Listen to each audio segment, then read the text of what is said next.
Okay, this is a really great question, and it is very controversial because everybody stores theirs in a different way, and they all say that their way is the right way. So I am going to show you my way.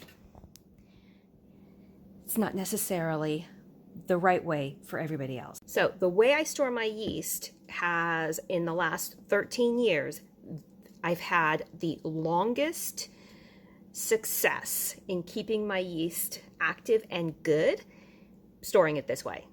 Hold on. What's behind the curtain? Look! That is how I store my yeast. I make sure that when I buy yeast, it is in the solid brick, and this is the way that I buy my yeast.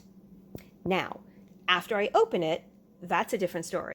After I open the package, I take mason jars and I stick everything in a mason jar.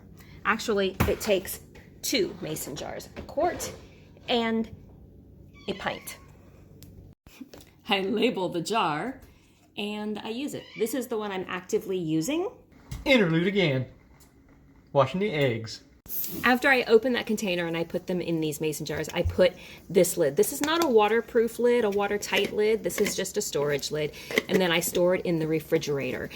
I ran into a baker and she said never to put the yeast in the freezer because the freezer kills the yeast.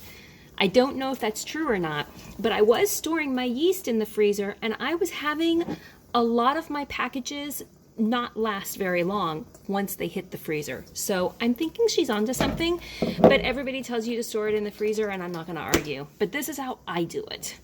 In the refrigerator, and I haven't had it go bad since I started doing that. I hope that helps you. Okay, and so now I'm on topic. I also use yeast in some of my brewing, and I was storing my yeasts in a manner like she was, but I was putting mine in the fridge, and I was noticing I was having some difficulties with some of the ferments until I was able to figure out if I'm going to use a yeast, measure it out what I'm going to use, and allow it to rise to room temperature before using it, and I haven't had any problems storing it in the fridge since.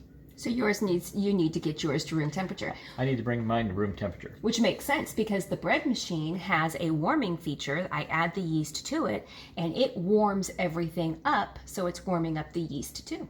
There you go. There you go. Now you know. Now you know what we know.